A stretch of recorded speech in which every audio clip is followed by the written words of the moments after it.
We are back. That was, I don't know what the ending of that. I thought we cut it off or whatever. Um, Widow's Bay. You know what? This makes about as much sense as the fucking show. So you know what? I'm just gonna say that. We're live. We decided to take a week before we started our next adventure, which for everybody, 26 episodes will air on the channel for the Justified, the Americans, and Game of Thrones. We'll break all those down. They are in the can. They're ready to roll. I think, honestly, our last episode, episode 26, I think I would put it up there as one of our best. And it's one of the most highly looked at. The Bells, Iron Throne, The Last of the Starks was all in there. We had a full lengthy discussion. Kind of all three defenders of certain things, which is kind of unpopular to some. On a fresh watch after years have passed, we were able to look with a clean lens. But before we start next season, which will be 40 episodes of The Simpsons, curated by Matt and Mark, they have picked 40 to convince me that Simpsons aren't so bad. I've talked to my therapist. We have doubts. But similar to Tony Soprano, I will not change. Then we are watching Peaky Blinders, all seasons of Peaky Blinders, and the movie at the very end, and a made-up show that Mark got into ChatGPT, started making an AI show called Banshee. So it should be interesting. He says it's real. Apparently, Eric has found the thumbnail of the guy to put in the thumbnail for us. So apparently, Mark's doing well on advertising. But tonight, Matt did it. Matt bamboozled me. Got me similar to my wife, leading me to a Walmart parking lot. I'm like, why are we here? We're going inside. No, what's happening here? Similar to this. I clicked on the first episode. I was like, oh, he got me. Oh, he got me, and I am rude. To quote Matt, this is the closest we'll get to doing Twin Peaks, which I have heard horror stories for myself on. And let me tell you, if this is a fraction, I am not fit to be a part of it.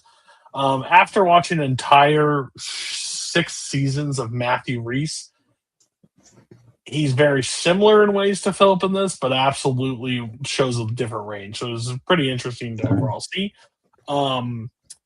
Mark, you're a son's a bitch. You're an asshole. Because apparently you watched some of these episodes prior. Because, Matt, you saw none, right? No, I hadn't seen any. So me and Matt went in blind, which, again, Matt just convinced me, but I think Matt knew some things. Mark, my friend, my confidant, the guy that I would go to battle with on a lot of things in this community. You fucking fucked me here. What did you not? We brought up episodes. We've spent 30, 40 minutes after episodes before saying, what about this? Oh, Cody, no. No. Widow's Bay. Yeah, we can do that. We can do that. You want to explain yourself? Yeah, listen, I think it was 3-4 weeks ago, I think Matt brought up, hey, what about we do Widow's Bay? We take a week off, do Widow. I was set. It was already over. I was 7-8 episodes deep. And Cody was for it. And I had assumed, apparently incorrectly, that Cody had read up on it a little bit, know that it was a horror show. And that, he seemed gung-ho. All right, I guess he knows a little bit about it. He's willing to do it. And, that's that's what I get for assuming, I guess. But hey, we broadened our horizons today. That's always good. Did you say when you assume it makes an ass out of you and me, which is true. Matt, you get partial blames because I think you knew more than you let on, but. Well, I mean, I definitely heard a lot of people talking about this show. It's had a lot of good buzz going for it, and it just got a whole bunch of Emmy nominations. So I guess it's getting a lot of the critical acclaim as well as just I mean, this is kind of what TV Chronicles is for. Kind of like that water cooler discussion. After you watch a cool show, we kind of sit here and discuss it. And yeah, I thought it was interesting because I mean, it's got a little bit of horror, but I mean, it's got a lot of comedy, a lot of heart to it too. It's got a little bit of everything. So, Cody, tell us about your experience with the Widow. Oh, it was that first episode hit, and I went, "Oh no, this is 10 episodes. These are only 30 minutes, but God, are they going to feel really long?" I want to preference this. This is not my kind of show. It just isn't. And I think if anybody knew me well enough, you know 100% it's not my kind of show. That being said, I think this is a very smart and very well-made show. So I can see the appeal. I can see the love. I can see everything behind it. Am I going to be like, if once we give like a rating at the end of the season where I would be, it's going to come out lower than majority of these two probably. But also, this show was not made for me. This show was made for the direct opposite of me. I'm in a self-help group to avoid kind of shows like these. There's a part in season. I'm a pussy. Like I'm well established in this community. I don't do horror. I've pushed myself on a bit of horror. I don't do it. There are parts in this thing that scare the shit out of me. Like I don't enjoy like being that scared. But I also didn't know what the fuck was happening most of the time. If you want my transparent thought, like I don't know. The thing I knew the most about is, hey, we're going to Fenway Park to see some games. You know, that where it's almost pulled me right back in. Red Sox, Phillies, baby, let's go. Other than that, I'm out. So yeah, that's my overall thoughts where I was into it. Again, I'm going to be critical because that's kind of what I am on this show, but I can understand the appeal. With that being said, you're all still assholes. So, come on, Cody, you're tougher than that. Nope, truly not. There's a part in season 2 or episode 2 that literally made me go, son of a bitch, stop. I didn't like it. Don't like it. You all are a lot tougher than me, but we'll kick it off. So episode 1, welcome to Widow's Bay. Mayor Tom Loftus drives a high-stakes tourism initiative while a dense fog rolls in, triggering ancient accursed warnings from locals and mysterious disappearances that threaten civic order. Yeah, I think they did a good job kind of this episode, kind of establishing, kind of introducing all the characters and stuff. Get to meet the mayor, who's just really just trying to make this town a thing. With the tourists and all that stuff, and like some of his crew. I think the setting for this show works super well. Like small coastal town, a lot of lore behind it. Some fucking creepy shit's about to happen. You can already feel by like clippings and like man found dead, like the overall like paintings and everything else. I think the aesthetic is really good. I also think Matthew Rhys is like a perfect cast for a over his head mayor in a situation.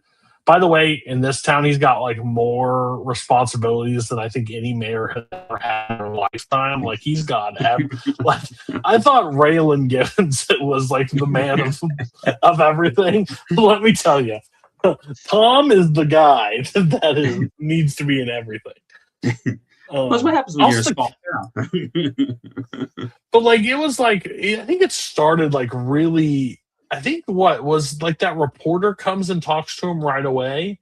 And I was like, oh, this is not going to end well. Like this, he's already questioned, like, what is with this town already? And I kind of like that they don't give you they just drop breadcrumbs. They don't like drop an exposition. They don't tell you what happened in the town. They pass you by with paintings and clippings in the newspapers, but they don't say like anything is the reason why Widow's Bay is the way it's at. And I think that's an interesting thing. Is this just an original idea? I was going to ask you guys. I didn't look this up. Yeah, this is an original story. Yeah. This feels like straight out of something like Stephen King or something would do. Like, it's definitely paying homage to a lot of all the different horror elements. I was going to say, it's original to an extent. right. Like the falling and all the stuff. I get those stuff. Like there's that. I just didn't know because it plays super well like a could play its own story, like how it themed it out pretty well. But no, I get all. I get creator of the show was like a writer on Parks and Recreation, which totally makes sense because it's almost like Parks and Rec meets the X-Files sort of thing. I get that. Yeah. Can I say a criticism? And is this a safe space? I don't love the cast of characters all throughout the actors in the show. Like I don't know why some of them got cast or what the situation is. I feel like some of them are just like not strong enough to deliver what I expect from, like, I guess, I don't know.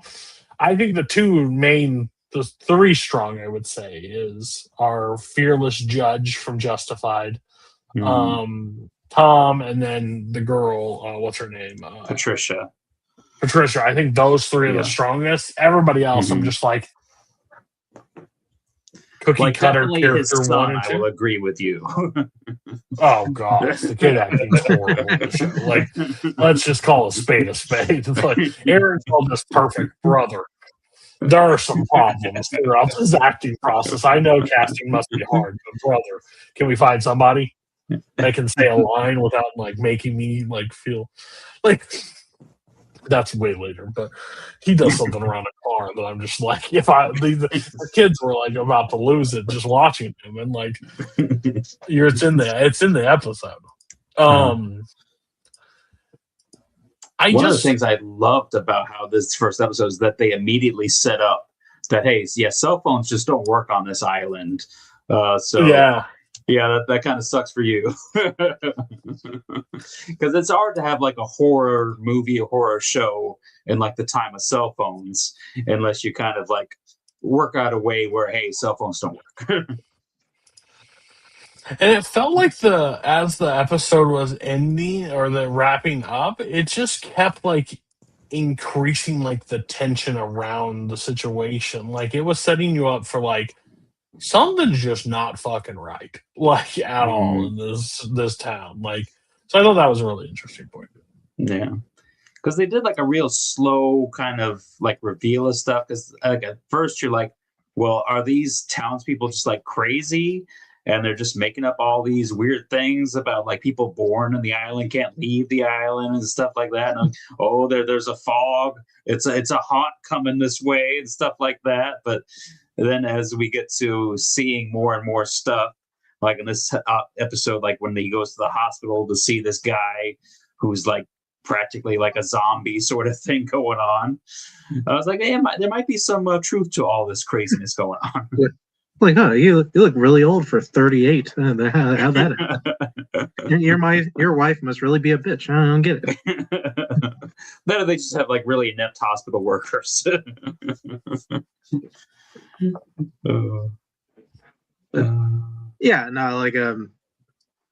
I like this first episode a lot. I think the kind of a lot of what you guys are saying. I think the tension gets built up very well. I think they do a good job of kind of, I don't want to say kind of, drip feeding you the lore.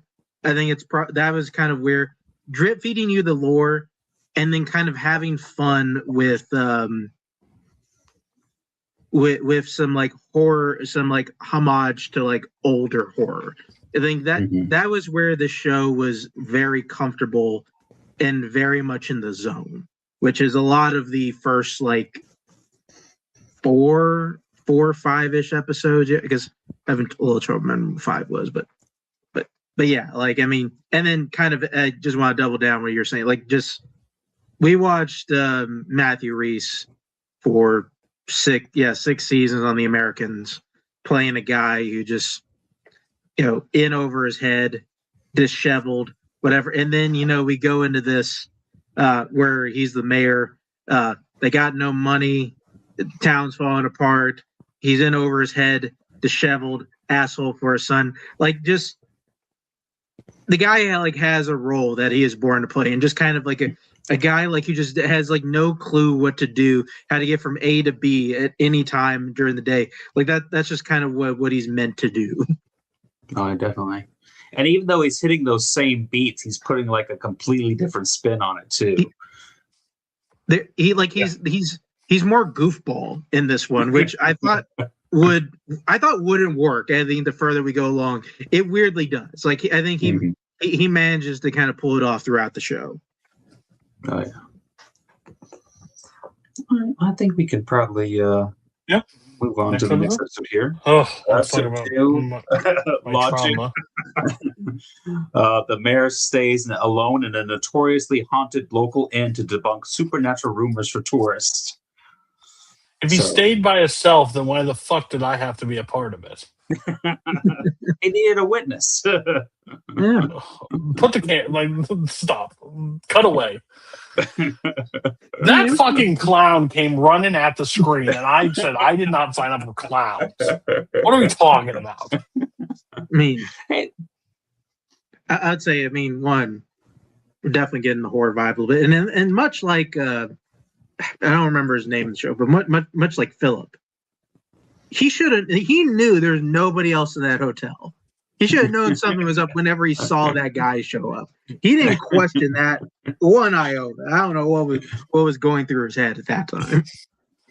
I mean, some of the stuff he's been seeing in that hotel. I love when he goes down to like the little living room down there, and he opens up the thing and it's got all these games, and one of the games is just teeth.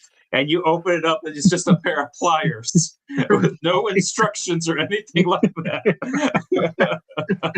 Because you definitely get like this is like, I mean, maybe I'm wrong, but like this is this is definitely an homage to like The Shining or like a hotel like vibes. Like you just get that through and through. But like, again, I think it's just how it works. Like, I didn't think, like, I think you guys references. I didn't think he was, like, I didn't know Matthew Reese had, like, this range. Like, I know he had range.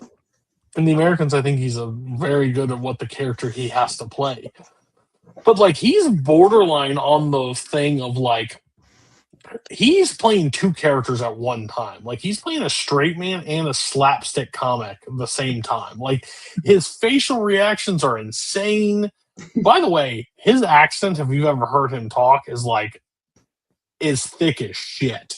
And to have him have no accent that's some of the craziest acting. I'm like, brother. Oh yeah. Like we start the episode with like fucking Stephen Root like boarding up that place and like busting his head open and like calling out Matthew Reese like in the the situation, and then them having to lodge in that room. I think that's what I'm saying. Like some of these episodes are not made for me, but like this shot for shot is a great episode of television. Like 100%. Like I can't deny that. Do I ever want to watch it again? No, I'm good. I've had my fill. But yeah, I think it's great. Oh yeah. That's pretty much like you said. I mean, the Stephen Root's trying to keep people away from this haunted hotel, and then all the locals kind of rile up the mayor. Is like, fine, I'll prove to you all that this is stupid. None of these are real. He goes and spends the night, and they make him a whole list of things that he has to do while he's at the hotel. Give him a little camera, and this is as we get some more lore drops, get to find out about some of the crazy things that have happened in this hotel, in this town, and stuff. And it's just, I love the innkeeper of this one where he's like giving him the tour. He takes him up to the room. He's like, hey, and he's like standing outside. He's like, hey, you gonna You gonna give him my suitcase? Like, oh yeah, sure. He kicks it over. Like, all right, I'm gonna go to my house. Like, you just ring me if you need it. Like, what? You're not gonna stay here? Like, no, I'm gonna stay at this hotel. I'll stay here. It's like, yeah, there's some drinks down the honor bar. It's like, I got a camera though, so I'm watching. It's like, well, it's not really an honor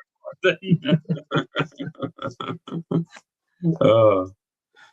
Yeah, but like as Cody said, he definitely gets creeped out with the clown once we realize that the other guy in the hotel wasn't really a guy in the hotel.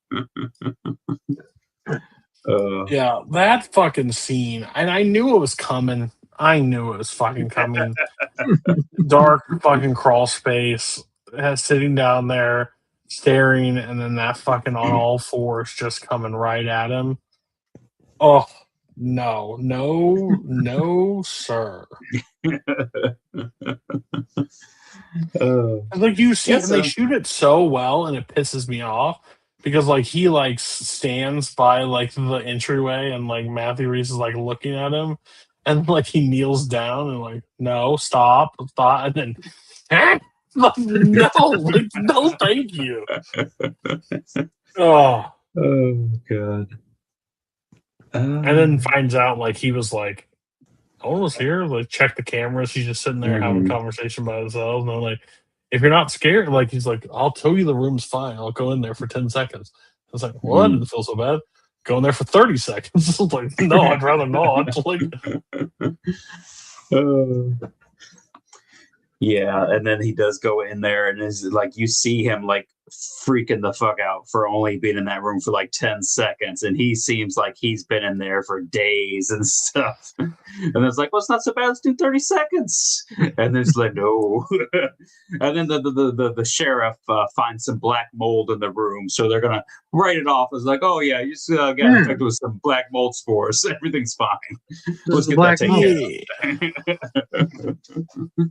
And this episode 2, we also get we find the church bells was ringing. I think it ran like 9 times in the middle of the night, and the mayor asked the Reverend to kind of like keep it secured because the mayor's son is kind of running around at night, just being kind of a nuisance for the towns.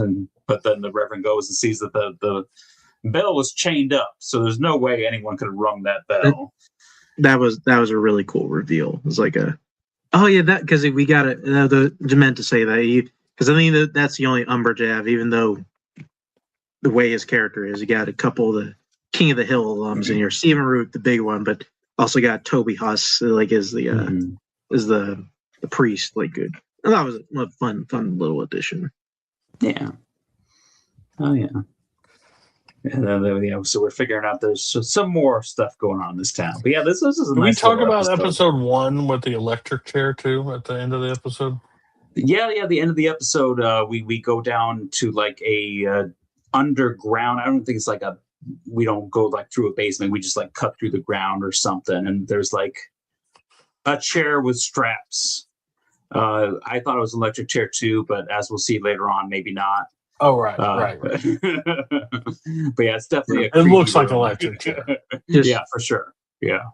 Maybe it's a sex chair. I don't know. We'll find out in 8 episodes.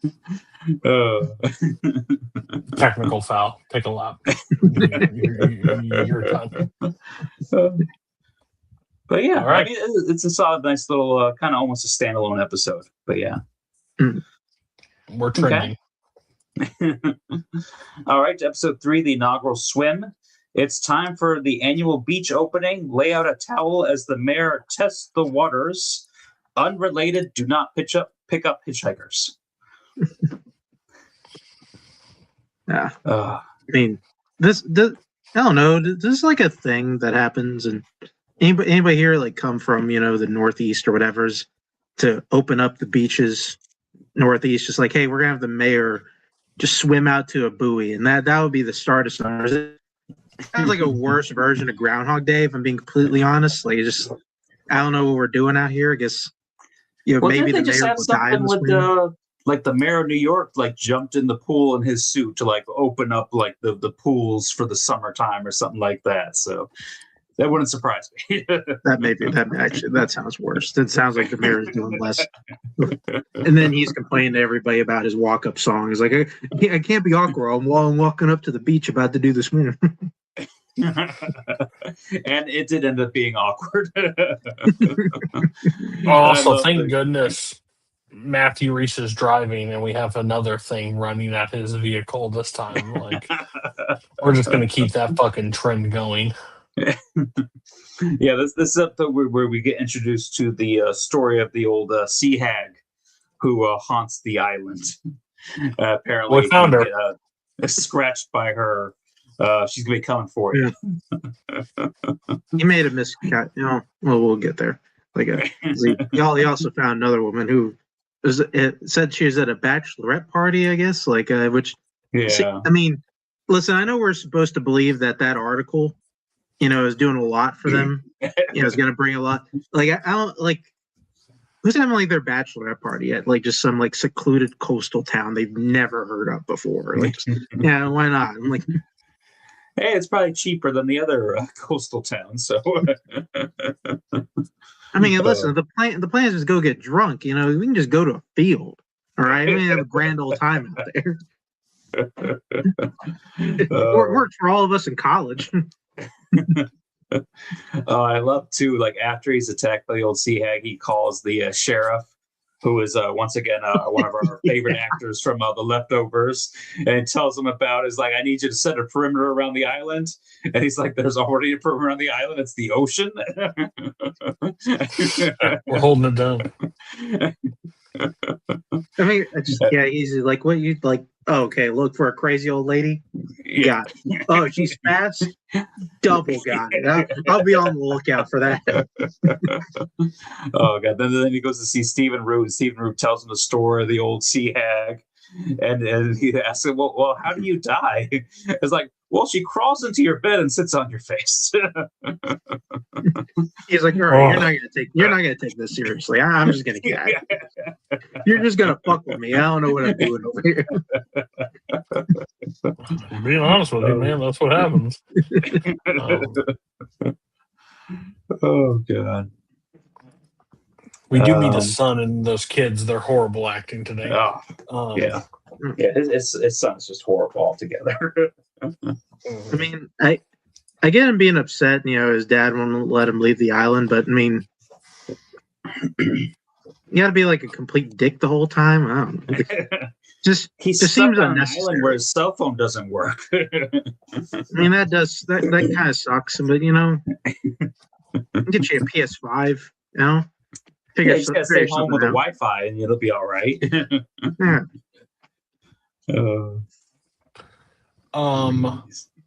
100% did not need the old woman climbing on that chair tonight. I just didn't need it. Well, I mean, it could have been another woman, but Philip thought, she was the sea hag, and he made a miscalculation on that one, unfortunately. Yeah, the other lady seemed pretty nice, and she came to see him, but he got kind of freaked out by all the old sea hag stories, and kind of tells her to leave. Although, I mean, also him hitting that fucking recliner and sending her fucking backwards, it just has to be an all-time fucking kill me moment. I was dying. Because not only is the sea hag coming for you, but because her scratch it gets into your blood and paralyzes you, so there's not really a whole lot you could do. But he was just barely able to get that recliner. And then thankfully Stephen Root comes in to save the day and shoots the sea hag right over him, and just the disgustingness just all over his face. Yeah. Guys, I had a hard time with this show. I had a hard time with this show. Oh. Just No. You want the ocean to be clean or something? Or what? I just don't need him spitting things out of his mouth. I don't care what it is. Just swallow it. Just fucking don't do it. Just don't show me it. Her fucking fingernails, the makeup on this thing is insane, and I'd rather just never. fucking watch it again. Because it was great effect when he's doing the swim and then like she shows up in the water too with him. Oh, I thought that was perfect. Yeah. Then it ends so well comedically as he thinks he's not getting away. He's just like paddling on the beach, and like the sheriff goes up like, "Hey, you're good." Come like, on, man. Yeah, I mean, it's crazy to think that this guy got elected mayor and you find out that he ran unopposed. So, but then at the end of the episode, there we find out, we hear that the sheriff is getting called. There's something going on at the Sunset Cocktail Party that we've been hearing about in this episode, and that kind of leads us to our next episode. Yeah, I don't know about you guys, or I mean, I know what Cody was feeling with the show. Like, I mean, because I like I said, I jumped on the show after it was all over. Got to that episode, really liked it. Then hear the ending leading up to 4. I was like, I feel like this was the moment I was definitely hooked. Like, I definitely wanted to get to the end of it. It's like just a good episode, really good way to kind of lead in, and then also just makes it a good binge experience. Oh yeah, I mean, because I don't know, this might be my favorite episode of the season. I think episode 4, maybe. Yeah, I think so. By a landslide. Yeah. No offense. I 3 episodes in, I'm just like, get me the fuck over this show. Like, it's fine. I don't care about it. Move on. This episode happens. Fucking okay. It's either this one or like maybe 8. We'll get there when we get there, but like it's either this or 8 for me personally. Yeah, this episode is really when I got hooked on this episode, and this is when Patricia really started becoming my favorite character of the whole show in this episode.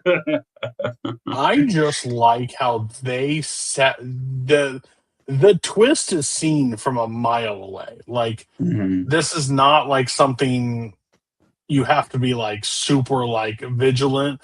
Like, how they're talking about her, how she's acting, how she's like doing the whole situation. You're like, got it. Like, we're gonna be fine here. This is all gonna be in her head. Every situation is, and it's still, once you know it's all calculated and like you can see it, and it's still to be successful is insane. Like, just how she, like, again, you know this from the first time you see her in this episode. Like, why the fuck? Like, she's around people that fucking hate her and think she's fucking weird and like don't want anything to do with her. And she's done something in the past that some people just will not forgive. And like, they're talking bad about her when she walks up and you're like, hey guys, like, no, she doesn't hear any of it. She ignores all of it. It's just like, it's such an interesting concept. They set up so perfectly that when she finds that self-help book, you can really see why she's just going to dive deep into it, and then it's going to take her places.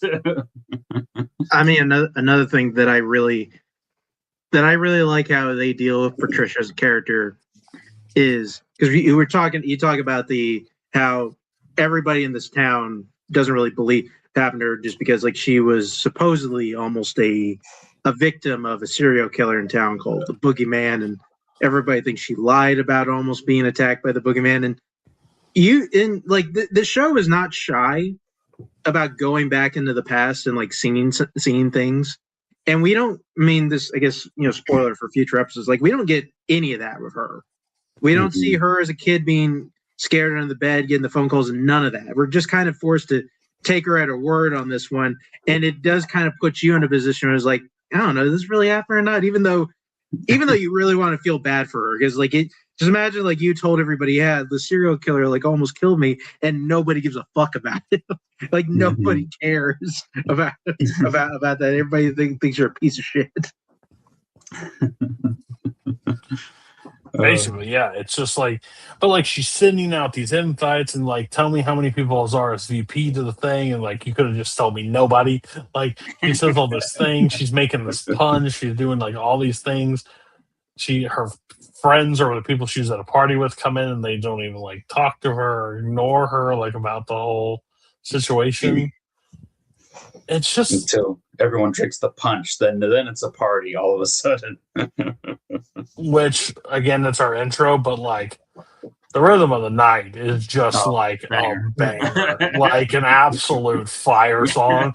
I was telling these guys after like the credits rolled, and Apple TV doesn't say start next right away. It's we'll let the whole credits fucking roll if you want to, and then all of a sudden like this song was playing, and I just sat there the whole credits and just like, I'm in it. Let's go, baby. So I thought that was really interesting. And like she's dancing and doing all the stuff and having all this party, and then she's like goes back into the like kitchen area, and like we got a noise complaint. It was like, I told you, it shows up. And then like the older lady's like, you told me to tell you like if you're like your verse is just like you're a little much right now, or whatever. Like, oh, whatever. And then she's like, she snaps out of it, and she has that fucking thing on her head. And she like looks at her, and she's like, I thought you told me. And she's like, I tried to tell you, like, and then walks out there, and all like the punches chopping up little animals and stuff and putting it in the punch and things. And like she has like all True Detective things on all the tables. And we revealed like the self-help book was actually like a Necronomicon book. And she sees like all the punches, and they're all like all spilled, and like she starts to like walk, and they're all just like mindlessly walking towards the water. And she's like gotta burn the book, like get rid of the book at the same time. It's just like such an interesting like idea for like it's not like the horror themes and stuff like that. That's probably been in like 25 movies like plus at this point, but like I think they execute it so well with a character we don't know a ton about at this point in time of the episode, and we're still able to. And like I think that's just the impressive thing, once you see it happening and it's still just as good, like even if you know what's going to happen, and then they still, it's one thing to know it's coming, but to be able to know it's coming and pull it off and make it successful, I think that's one of the hardest things to like do.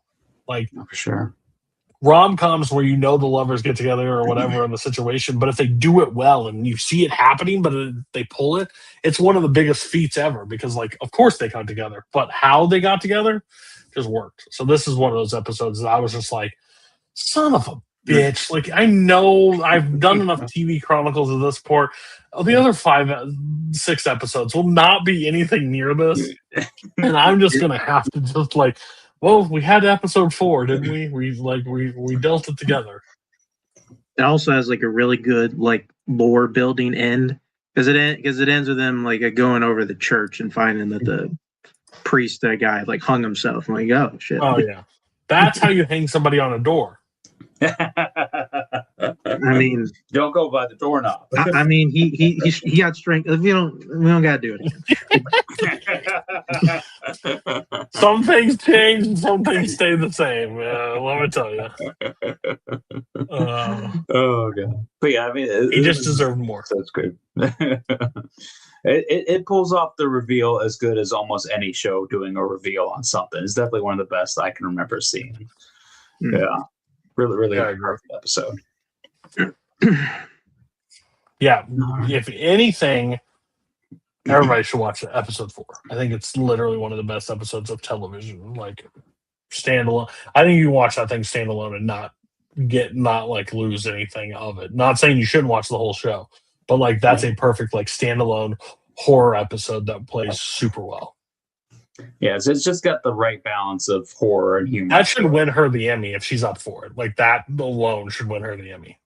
Oh yeah, because I mean, up until this episode, she was just like really like a little side character, and now all of a sudden, I guess she's like a main character. So yeah, they put her straight. This skyrocketed her in the forward. So I thought it was great. Oh yeah. All right. So episode 5. What to expect on your trip. Yeah, so we have a curfew and stuff because bad stuff is happening in town, and we got people eating mushrooms. Trying really hard to remember was the thing in this episode. That's right. It's the one where Philip does drugs. Yeah, Philip gets high. Because Stephen, we're not going to call him Tom. They put it in his coffee. Like, we're not calling this dude Tom. Like, this is Philip. Like, this is Philip. It will always be Philip. Sorry. I mean, that's the curse for actors when they are on shows and TV Chronicles. Once we know you as one character, that's what you're going to be in whatever show you're on. Look at poor Max Bennett, who we called her Max Bennett all through the Americans run. It's Max Bennett. She will never not be Max Bennett, ever. He shows up in a movie later, I'm like, Max Bennett was in that movie. Like, who? I'm like, go watch Justified Season 2, baby. But yeah, we find out that the Reverend was also in dealings with a drug dealer. So they go and talk to him, who gives them the mushrooms. I love it too that after he drinks the coffee, they tell him to go try to throw up. He's like, no, I can't do that. I've never been able to do that. You see him try to throw up in the toilet. And then the guy tells him about the trip that he's going to go on. He's like, whatever you do, don't look in a mirror. Then he closes the door, and there's a giant mirror on the door. He's just staring at it. I just love how they're just able to just so well balance, because all the actors, you can tell, like, they're acting like it's a completely, if it's all serious, they're not like winking at the camera or anything like that, which is the perfect. That's how you really do like really good comedies. You're taking the material seriously. And they just can balance the horror and the humor so well. I mean, it's cool about the cast, because I mean, Stephen Root is kind of the ideal guy to get for this thing. Kind of knew he was good. I wasn't 100. I said her name was Paige or whatever. What was the Patricia Paige? Yeah. Can't get those names out of my head. Ever heard? I hadn't seen her a ton of stuff. She pulls up pretty well. I think the only question mark really is Matthew Rhys, which doesn't really. Yeah, he's really good. And I think overall that was something I was not expecting.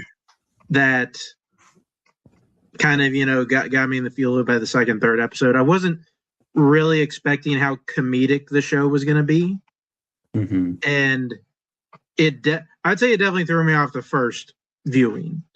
Not so much this time. Rewatching, I think it did a better job of kind of centering myself on that one, just being prepared for it coming. But especially this episode where it's just kind of, we're just going in and out of his trip, and like he's, they're trying to get information from him, and he has to do the town meeting still, and everybody's yelling at him, and he's about to talk. And then he comes back from his trip, and everybody's already gone. He's like, "Oh, what did I say to them?"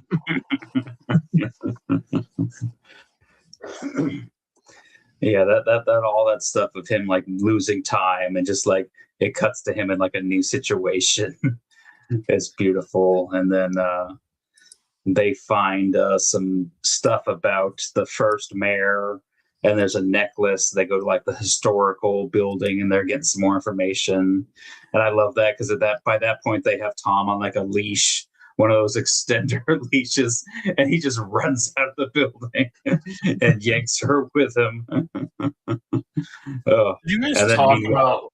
Yeah, I had to step away, but did you guys talk about like Philip's drug escapades where he was just going off that convenience store thing killed me. Like, it really did. Like, oh yeah, he goes back inside. Milk's all over the floor, and he's like, "I told you no," and he's like, just runs right out the dude. Like, I was like, "Good God!" Oh, that's wonderful. That's what I'm saying. He has to play a straight man, but also like a slapstick comic this entire episode. Like, he's 7 different things in one. I love it, but it's so funny and weird. Like, oh yeah. The kids also, fucking Philip going around the car. This was like, yeah, going through every window. And the kid actors are like trying not to die. Like, why? I was like, they tried to probably do this 400 times and kept laughing, so they just went with it. And then he cusses in front of his dad. He's like, "Why did you say to me?" Like, just like. But then his acting is so bad. Like, his acting is so bad. Yeah, the kid's not great. I honestly, I hate the kid so much. I don't even think I noticed his acting. It's like I just hate his son. Like I don't give a fuck about. I don't care that this kid's miserable. Can't leave the island. It's one of the. So it's easy to ignore. It's one of the later parts of the episode. Like later parts of the episode, but let me tell you, there's a scene where he's holding something and like talking about it to his dad, and he's trying to like ask the hard questions, and it's so bad. Like you're just like, brother, could you get anybody about this? Like this is rough. I thought this was a step down episode, if I want to be honest with you, though. Oh, yeah, after the last episode, any episode would be a step down. I mean, that's very true, but I thought it was like the weaker of all the episodes up to this point. Okay, yeah. Maybe tied with Inaugural Swim, but I think those two were pretty weak compared to the rest. We were on a nice build here, and then we just kind of, I don't know, we just wanted to do like a vibe check, of getting high on some mushrooms. And, until we... You know what we haven't done? Drugs. Drugs. Which is weird. Like it's a weird come down episode to what's going to happen next episode, which, I mean, I knew we had to do it. Just feels like odd pacing. Yeah. But yeah, I guess we can jump into that thing. Episode 6, Our History. A beautiful tale of marriage, loyalty, and a love that endures beyond lifetimes. That's all. Yeah, we go back in time. Yeah, we go back to 1702 and see the first mayor. Yeah. And kind of what he was enduring to take care of the little island village. Yeah. I thought this was a really interesting episode. I don't know how much I loved it, but like when I saw the old font like come across the screen and like the Widow's Bay thing, I was like, oh, okay, like we're doing a full like period episode. Like this is good. Like it's fitting for the show. I just didn't know they had it in their back. Oh yeah, and I'm glad too because they brought in Betty Gilpin, who is fantastic. I love her in just about anything, so that really helped me dive into this episode as the poor woman who has to marry this mayor and now suddenly has like 5 kids and all that stuff to deal with on top of the mayor being kind of creepy, and we see him taking the mushrooms and stuff too. Yes. You find him creepy? What about him's creepy? Is it the hair, the deep voice, the mysterious basement? The unique vows that he added to the wedding ceremony? Yeah, which one is it?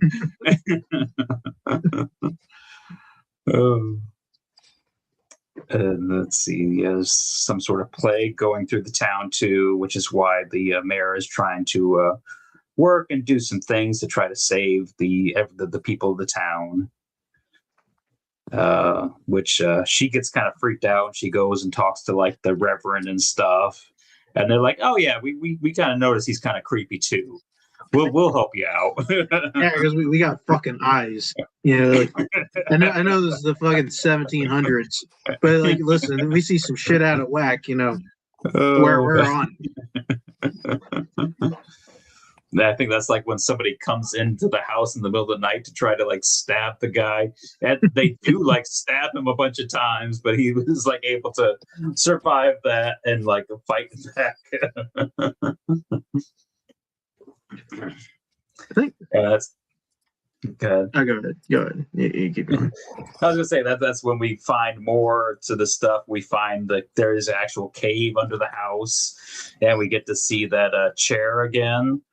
Which, like as I said, this is 1702, so it's probably not an electric chair. It's just a chair with a bunch of straps and stuff. There's a whole bunch of little creepy caverns and stuff, and we see one of them leads up to the well that the Reverend was looking at a few episodes ago. So it's all starting to come together.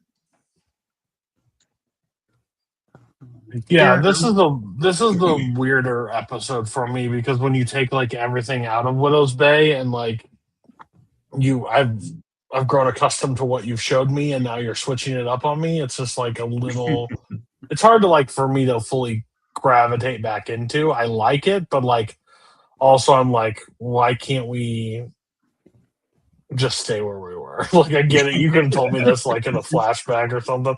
I don't think I needed an entire thing. Well, you need to find out how important the little necklace that the mayor had was. And the fact that they buried the mayor alive. And I appreciate you wanting to show us that, Matt. I'm really happy you want to show us that, but you don't need to. We're good.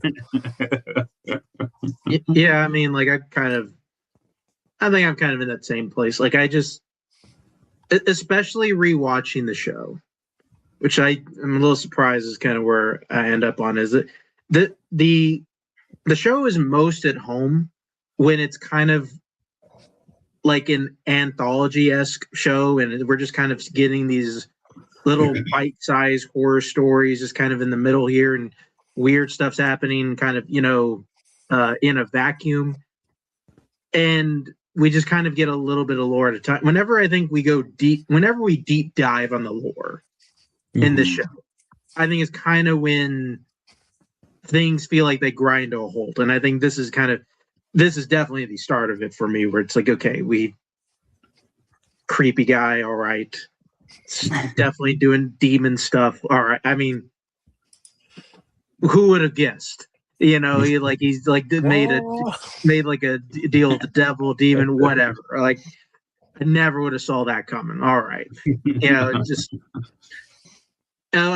I mean, if we got something more interesting to build upon it, cool. And the show kind of doesn't. Like, unfortunately, it just is what it is.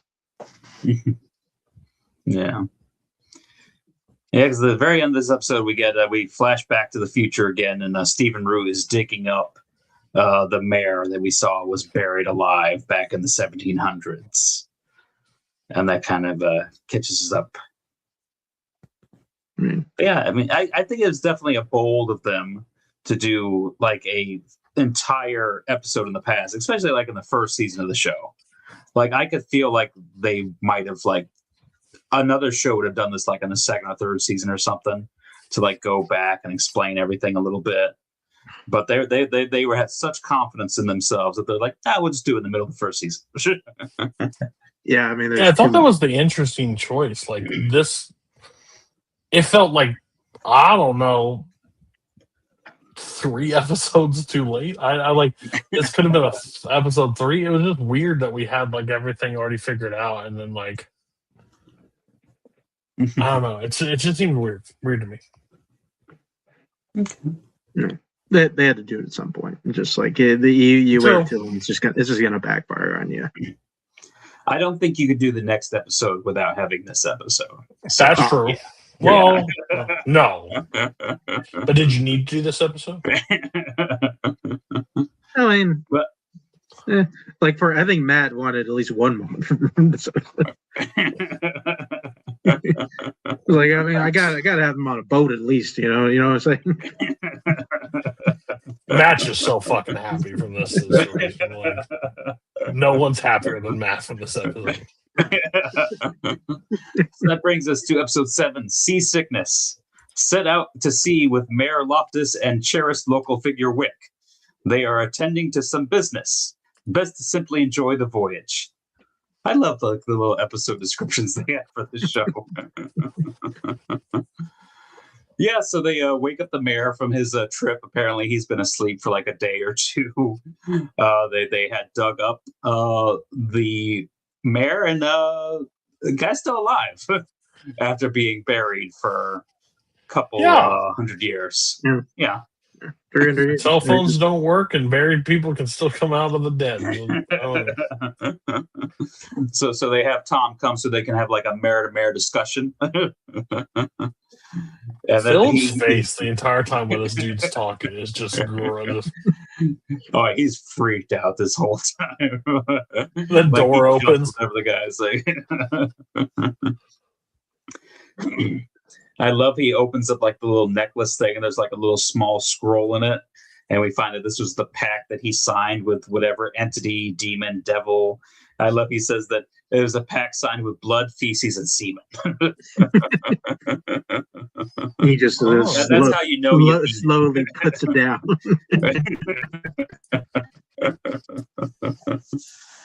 But yeah, so now they're thinking that they need to take this former mayor off the island, and that'll kind of maybe put a stop to all of this crazy stuff that's going on, because he's like the end of like the bloodline that's causing all this issues and everything. So they pretty much load him up in the boat and take him out. And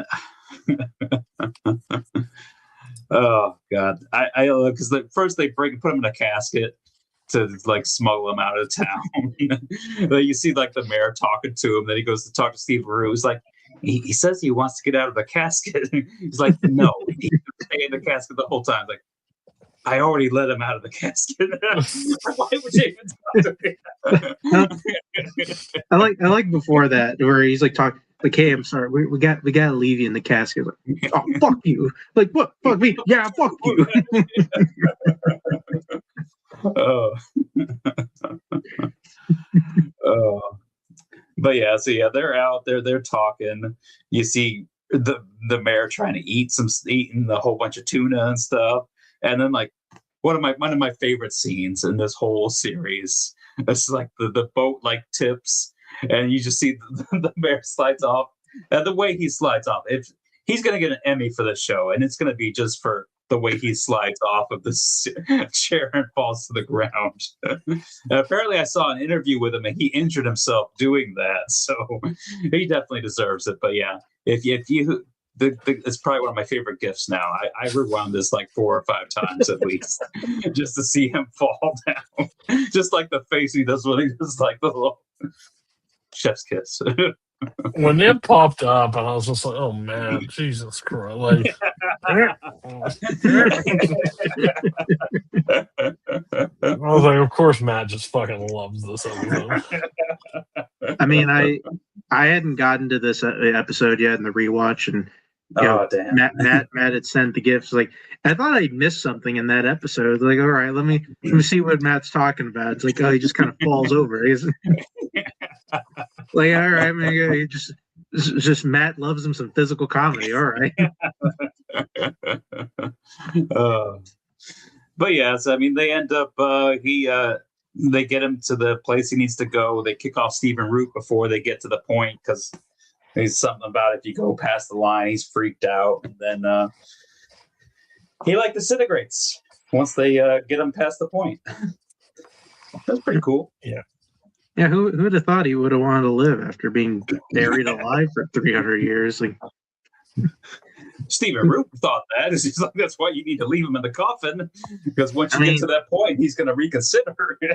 He's on the boat eating some canned tuna, thinking, "Oh man, I can't." Like, this is how good life can get. It like I can't imagine what a couple more days out here would be like. That's true, because they just had him like in that one little room, and then they put him in a casket and got him on the boat. He didn't really get to see how advanced everything has gotten. Imagine if they showed him TV. God, like they couldn't get him off the island. I love Love Island. This is great.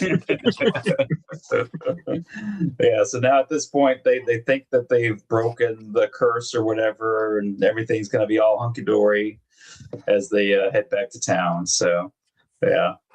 It's definitely, I think these 2 episodes work really good. I think that they both came out on the same day when they came out, which makes perfect sense. Yeah, I believe so. Yeah, that's cool. Yeah, because I could see if you saw the episode before this and it's like, what is that? Now I got to wait a week. But you get these. I think it's a perfect episodes to watch together. Mm-hmm. Mm-hmm. Okay. Yeah. Guess so. Going so. Episode 8, your baggage. Don't worry about misplaced luggage. Old baggage always resurfaces in Widow's Bay.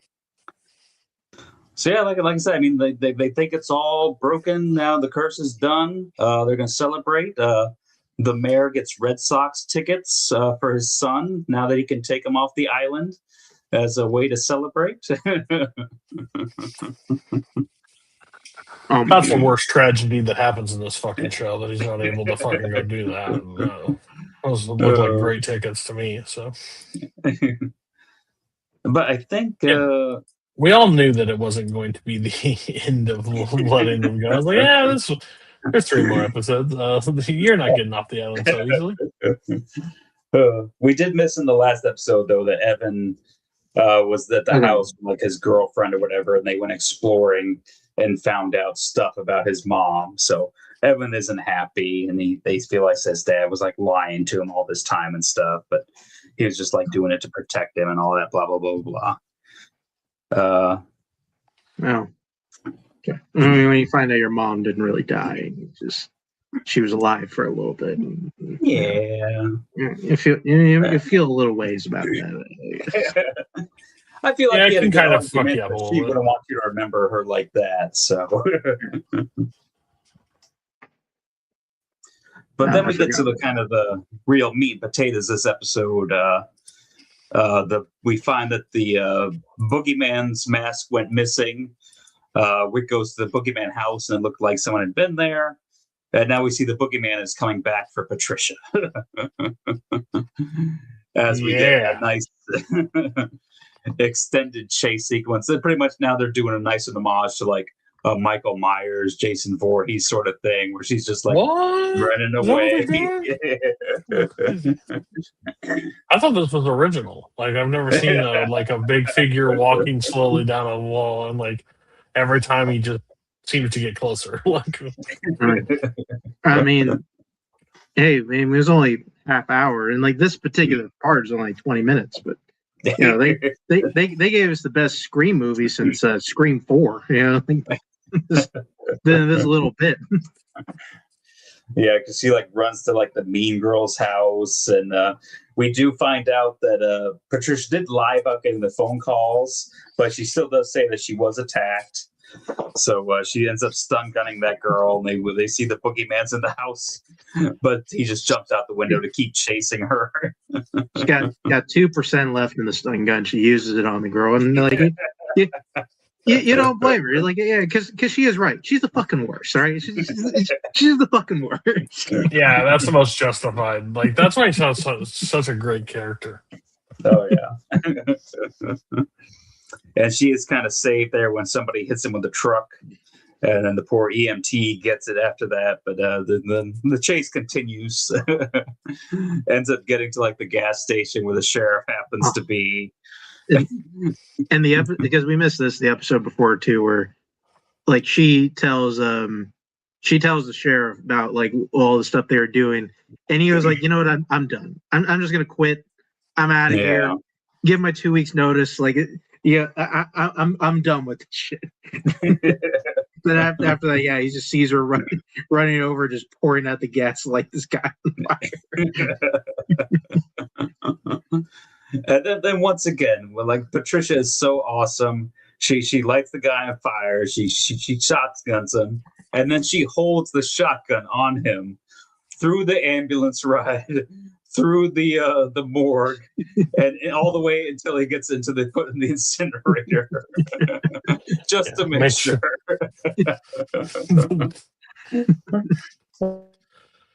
Which is a nice omission to like how like you know why don't they just pull the gun, put the gun straight to the head like it always comes back. if 2018 Halloween, we're that realistic. Old Jamie Lee Curtis just sat there with a double barrel, just pointing at Michael. They were pulling him into the morgue. Evil really would have died that night. She had to. And we find out that the sheriff's wife is pregnant, and Patricia tells him, "You cannot have the baby on this island. You guys need to go." But I really enjoyed this episode. I feel like the more Patricia, the better the episode at this point. Yeah, I agree with you. Yeah, I think that's a kind of a recipe for success in the show. All right. Didn't you say this episode, Mark, was one of your up there as one of your favorites? Yeah, I mean, because I feel like just as a whole, much like episode 4 and kind of the earlier episodes, I think it just works really well just in a vacuum. And it kind of works as just a kind of it walks that line of perfect parody between good horror episode / story, and then also just a nice poke and fun at just kind of what everybody does, especially because the thing whenever like the guy gets in the house, doesn't actually attack the other one, just runs out the window. Like it only cares about killing her, kind of, much like other horror stuff. And then also, just the way it ends. She has the gun just pointed at the guy just right before it gets gun. Like it, I think in terms of like what this show really wanted to accomplish, this is probably one of the better jobs I think the show does. Yeah. Because we've already established that Mark is a procedural guy at heart, so he really goes more 100%. For the case of the week episodes. Where's a cop going to get involved? Is a cop going to do some shit? Deep into the lore. Is there possibly an arrest that needs to be made? Well, listen, are you a cop or are you trying to appear to be a cop? That's what you are. Listen, we're like I said, whenever we get deep in the lore in the show, that's when shit goes a little downhill, because unfortunately we get into the lore these last 2 episodes, and whatever. Like if we'll get to it. Not the biggest fan of how the show ends. I'll just say that. All right, so that'll get us to episode 9 here. Emergency shelter. Please seek shelter. Should a centuries-old storm rage toward the island and plunge us into darkness, enjoy a card game.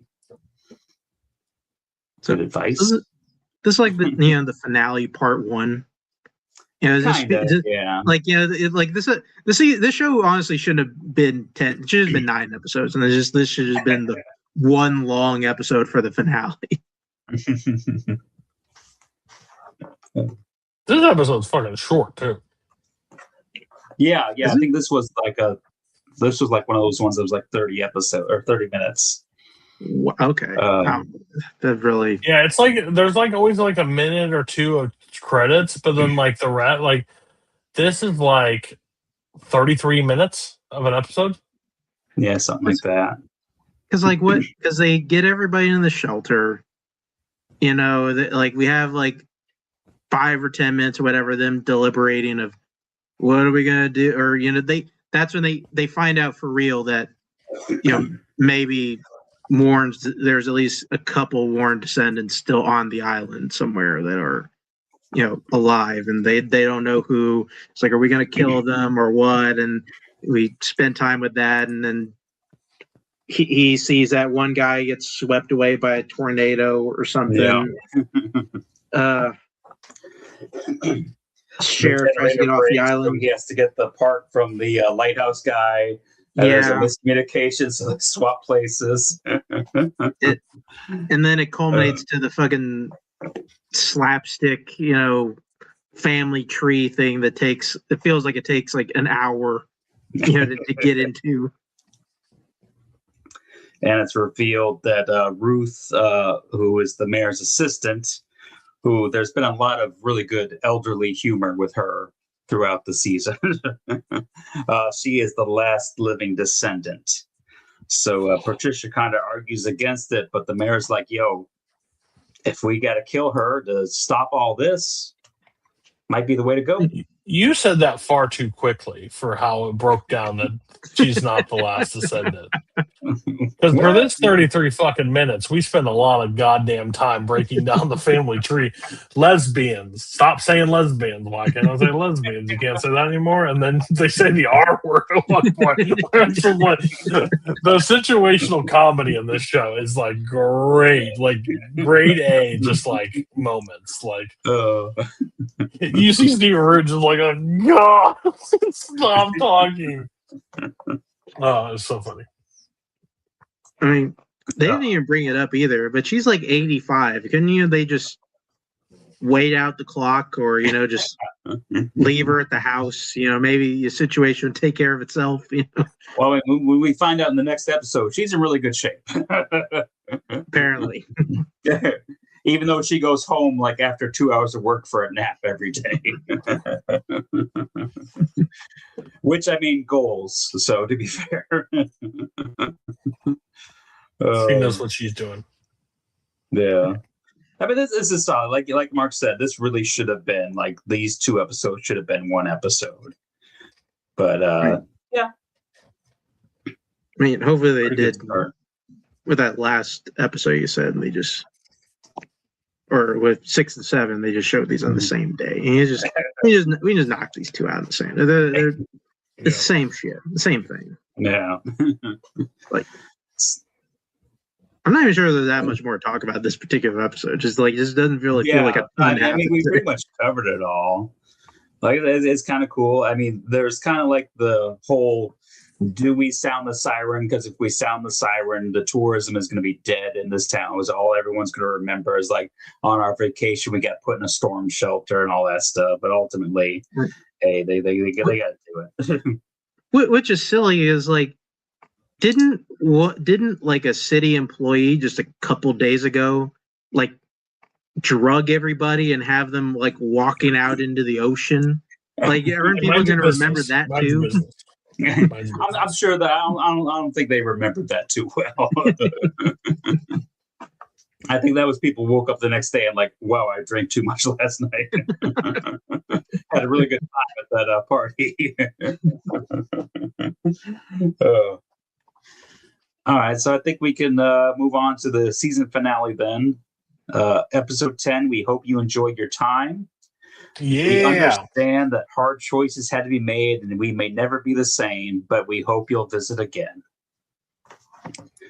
Hell yeah. Oh yeah, brother. Oh yeah, brother. So yeah, gotta go get Ruth. Yeah, we gotta kill the old lady and then kill the old biddy. I do like how it starts and stuff. Like, you know, he's driving out there and like he's all serious, and then cuts to him just like sitting in his car, like just right outside his house, right outside her house, just kind of waiting out there. Like, how do I kill a woman? Listen, taggle into become Philip, because Philip can do this. Yeah. We would find out she's very healthy, very active. She's got a calendar full of activities because he's trying reasons that he can easily kill her, and she's pretty much got an answer for everything. She ends up showing him some photo albums, talking about all the people that made a pass at her.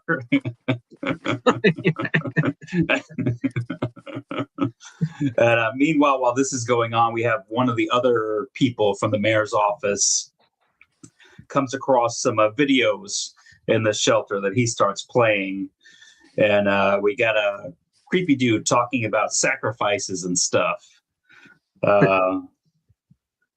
Which I guess that was like also what Richard Warren was doing back in the day. Like, he was just taking people and then just sending them down there and then sacrifice, and then like there would be like peace on the island or whatever. Mm-hmm. Yeah, so it sounds like there might be like some sort of cult or something that was doing these sacrifices. I mean, this video is fairly, I guess, recent, maybe like 80s or 90s or something. So I don't know who was the mayor before Tom, but somebody's got to know about all this stuff. Yeah. You thought he would have left like a book or something, you know, like, hey, figure it out your fucking self, basically. I mean, I'm just saying, like, whenever the new president gets elected, here in the U.S., they usually write him like a letter, to come in. That would have been like a nice little thing, throw out to the next mayor, like, hey, he just threw a middle finger on paper. Yeah, he just threw a middle finger on a paper. Known about it. Maybe that's why he's the only person that ran for mayor. Hey, get bent, pal. You're gonna hate this. Oh god. Then we got the sheriff, who like I said, he and his wife were unable to leave, so they're in the shelter there. Patricia kind of tells him about Ruth's the mayor's playing with Ruth because she doesn't want him to go kill her. So the sheriff leaves. The mayor drugs Ruth. She survives that though, and then they keep talking. Mm-hmm. got his son not being shitty, for a change, and you're just like sorta like I don't know. They find. I mean, they still go and explore like the stuff under the shelter and stuff. Yeah. Then we get Ruth talking to the mayor about how she had an affair with a married man and had a baby who she let the guy raise as his own with his wife. And we find out it was the mayor's deceased wife. What? No kidding. That Evan is now the end of the bloodline. So even if he kills really, Ruth, it's not going to work how he wants it to work. And I don't believe you. The sheriff shows up and shoots Ruth in the back of the head. So, when did you guys know that his son was going to end up being the last descendant? Because probably was episode maybe 6 or something like that. I don't know. I mean, I clocked it pretty quickly. It's like, okay, I don't we don't know where who's the lineage of his wife. She was born here. This is gonna come back at some point. It has to. It has to be, right? For sure. Once the son started being like a person we bounce to, I was like, this is gonna be. Unfortunately, you're gonna be something I don't want to be, but you're gonna be it. So, all right, whatever. Oh gosh! And then we got the like I said, the kids are playing around. They find the room that has the chair with all the straps and everything. And this double door in the middle of the room. The janitor comes in and chases him out of there. And they kind of accidentally lock him in there. And then the next thing we start hearing a whole bunch of screaming and stuff as he gets killed by whatever's in that room. And they get let in and the body is gone. And then pretty much the storm stops. Yeah, we did it. Yeah, hey, mission accomplished. And then, the mayor, he throws away Ruth's little pendant thing or whatever that came from the lady back in the 1700s. And, it's a new day. But the church bells ring again, this time 8 times instead of 9, because they've had one sacrifice. So 8 more sacrifices are still needed as we end the season. Is that what that meant? Wow. I thought Philip's face was not satisfied enough. With leaving, you think we were just done. He didn't seem very pleased when he heard 8. So oh gosh.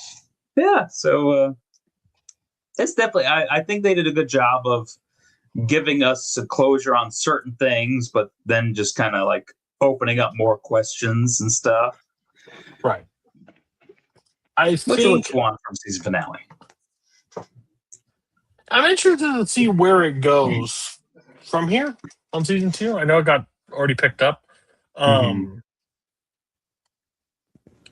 be honest, I think their horror elements and stuff like that, I think they're just scratching the surface on they went very generic, easygoing. I think there's so many more elements that they can bring into a show like this.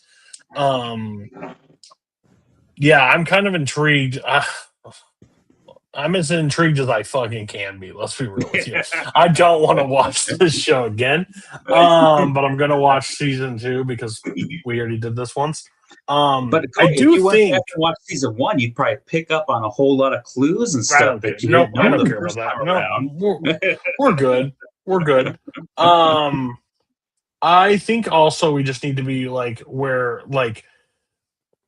this. How basically other seasons go most of the time is they get they have to go bigger or stuff happens and they increase the where it all goes from here. So I'm curious of how they can possibly do that with a show like this. How expansive can you really get? But I think the horror elements you can get even more because generic stalker monster, generic hotel haunted clown, they did very basic stuff, but I think that's where I want to see them expand and go bigger and more psychological. I think that would be where this episode, because I think our favorite episode by far was Beach Reads, and that was very psychological. That was very dream forward, kind of situation, and I think that would be it. What I don't want for the next season is to be more flashbacky, because I think that could be a possibility of setting up stuff that we didn't know about, and that would be concerning. But yeah, overall, I think if this community does not watch Widow's Bay, I think a lot of people are, especially the horror group, is missing I would not be surprised some people saying this is an all-time thing for episode for people. I think or an all-time season. I think this is right up a lot of people's alley. For me, not me. But not enough meth in it, to be honest with you, and not enough bad people. There's not. I don't get a bad guy to root for in this fucking episode. So we both know that's a 2 thumbs down for me. If Tom was a dick to somebody, give it to me. He isn't a dick. He's too nice. But Tom cares about the people in the town. He wants to see it thrive. What is this shit? I want him to be the mayor in Jaws. Fucking open that bitch, baby. No curfews. He doesn't have a wife to cheat on. What is this? Yeah, fucking nothing. Not cooking meth. Not telling his kids to fuck off.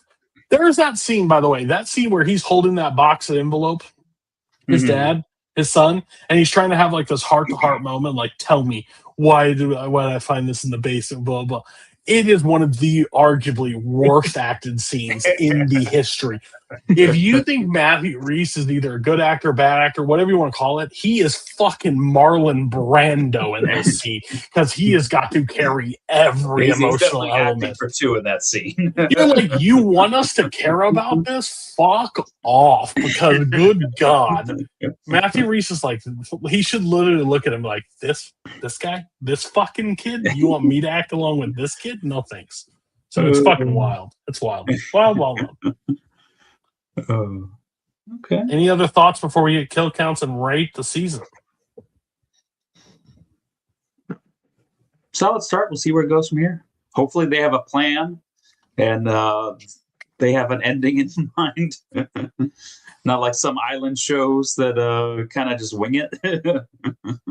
Or we didn't watch that yet, okay? Shut the fuck up. Or they're medieval-ish fantasy shows that are currently we're going to war. Right we're going to war. Right, so bad guy of season 1. I guess the old mayor. The mayor. The previous, the first mayor didn't give him any idea, nothing. What he was trying to save the town. I don't care, dickhead. The clown.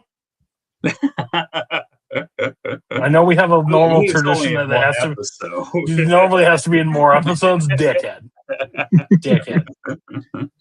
I mean, we can put Mark and Matt for making Cody endure this.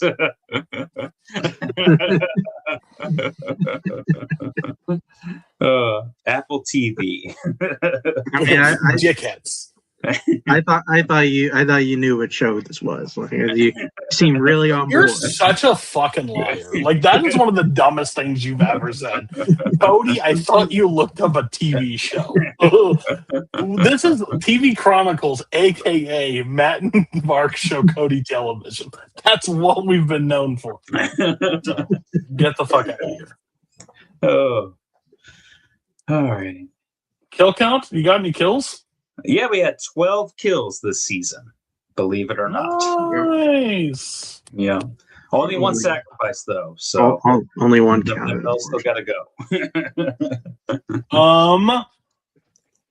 Rankings. What's ratings? I'll get my ratings out of the way. Okay.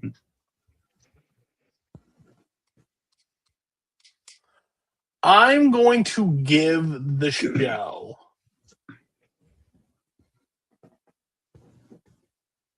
a 4.0. seems pretty high for how I've been talking about it, but I can't deny that the show is like if somebody came across my ratings and said like this is what I would recommend this to a lot of people. Mm-hmm. But if it was a person like me, I wouldn't recommend it. But I can't argue and say the show's bad. Like the show's not bad. The show is honestly brilliant on a lot of elements. It just is the direct opposite of it. Everything I believe in as the show. So like, can't. I was gonna give it 3.5, but I think that's just like I think that's a tick lower than what I think the show is. I think it will never get to a 4.55 because it won't be an all-time favorite of my episode. I will never watch the season again. But like, I can say Citizen Kane is a fantastic movie. I'm not popping in fucking Citizen Kane ever like again. Like I don't care. I can tell you it's good. I don't need to watch it again. So yeah, I think it's a 4. I think it's a 4. I think it's a very, very solid season. Yeah, I mean, I feel like I agree. Cody and I are both lovers of this show. We both give it 4s. That's a weird fucking statement you just said. It's like you discredited everything I said prior to that. It's weird. No, because we both give it 4, so we both love this show. You want me to drop it to the 3.5, man? I fucking have no. I can't. Mark's gonna give it a 3.5 and blow us all out of the water here. You know that feels like he something. He fucking is. He's gonna give it 3.5. It feels like something I would do. And I'll be completely honest with you. I've done that a couple times throughout our time doing this when we rated seasons, and I feel like I've been the wrong person in doing that. So I'm just gonna give it a 4. I was on the edge anyway. I think the good episodes bring it to a 4, even though I do think we get a bit of a wet fart of an ending, kind of. But at least half of it is very well done. I think episode 4 is like legitimate the best episode of the show. Like, if that episode's not in this season, I think loses a good amount. And if Rhythm of the Night is not in that episode,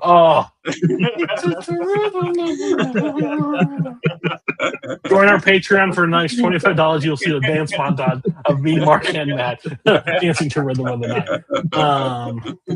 Pay the money just to see it. No, that's great. That's Widow's Bay. It is in the books.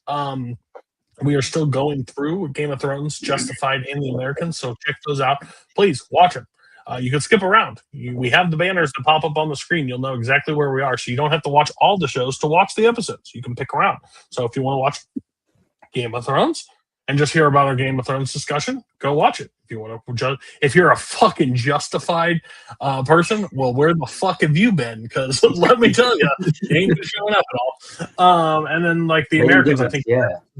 I think The Americans is a show that would really do well for a lot of people in this community. I think they would like it, along with Mad Men, what we've already done on this show.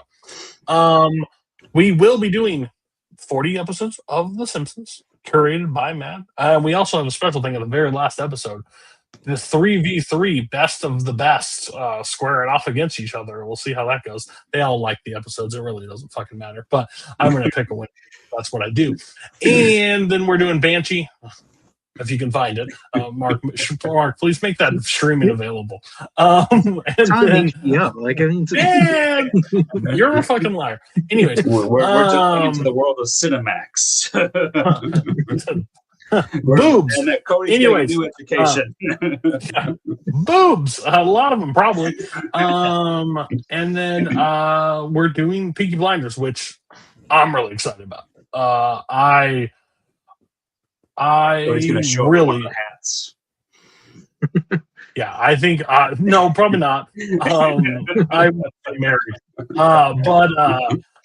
yeah, my wife will not be allowing that. But I'm really excited for Peaky Blinders. I pretty much recommend it because I've heard great things. So check that out, and we will be back for Widow's Bay season 2 when it arrives. So have a great one. We'll see you next time. Enjoy Rhythm of the Night.